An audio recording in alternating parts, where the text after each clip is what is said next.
Hi, my name is Atikur Rahman, and I'm going to show you how to install Memcached on Amazon Linux 2023. So let's get started.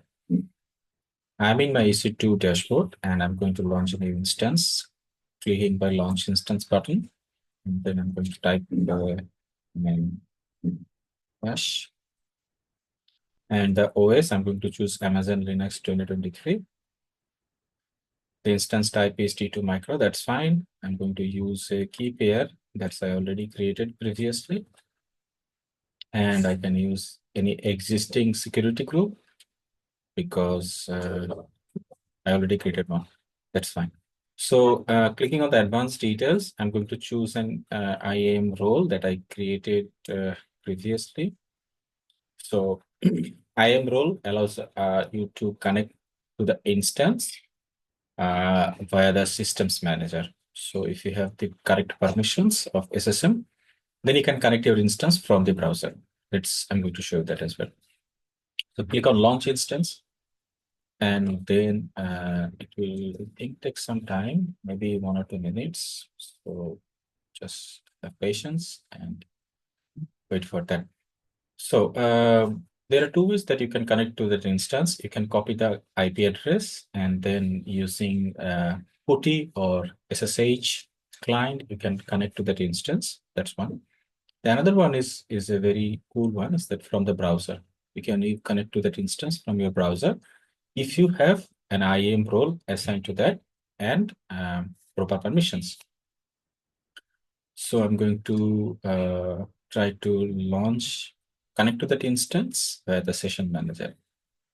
My instance is still not ready yet. That's why I'm getting this message. So just waiting for 1 2 minutes to get the instance up and running. Okay. Meanwhile, let's go to the commands. So this is my blog where I have written everything that you can just copy paste things. First, we're going to update the DNF. As you know, Amazon Linux 2023, it's a Fedora-based operating system. So it works with DNF, not YAM.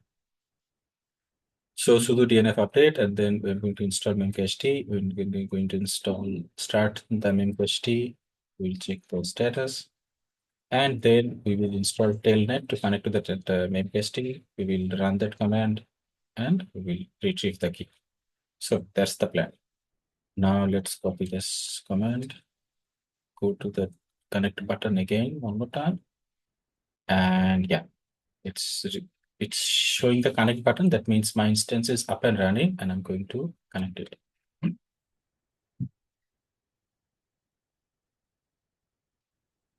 Let's take root privilege, sudo su, and then paste the value. Sudo dnf update -1, that's good. And then I'm going to install it, memcached.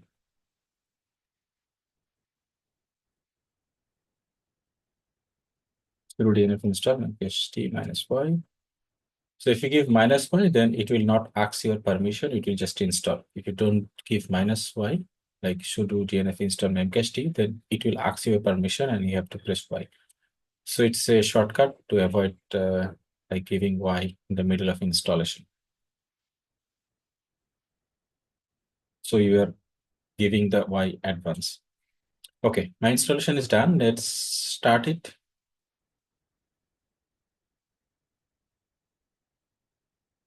After that, let's verify the status.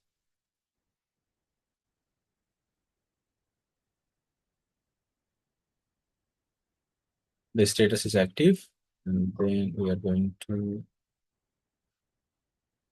enable it. So enabling part is important. If you don't enable, then if you stop the instance, your Memcached will be also stopped. You have to again run the start command to start it. But if you enable it, then next time, if you stop your instance and start again, then the Memcached will be automatically start. You don't have to run any command again. So that's the beauty of using enable.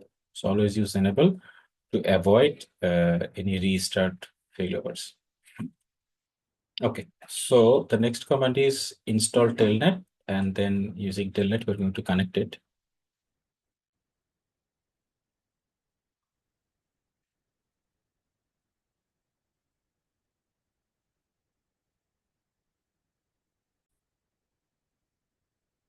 Okay, the Telnet installation done. Let's clear my screen.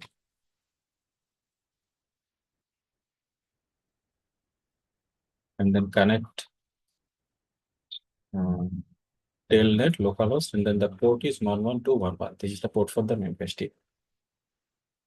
It is connected. Now let's try to run the command set hello world.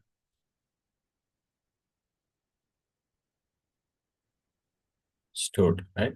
So what is this command?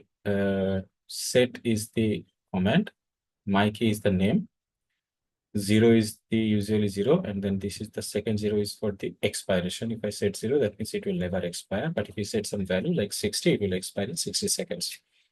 And then 11 is the number of bytes, and the hello world is the actual value, right? So this is the command explanation.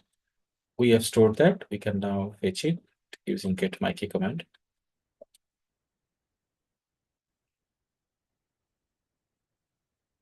Yeah, the values is retrieved. Hello world. We can also delete it. Delete my key. It will delete the command, and then if we now run get my key, it will not return any results, right? So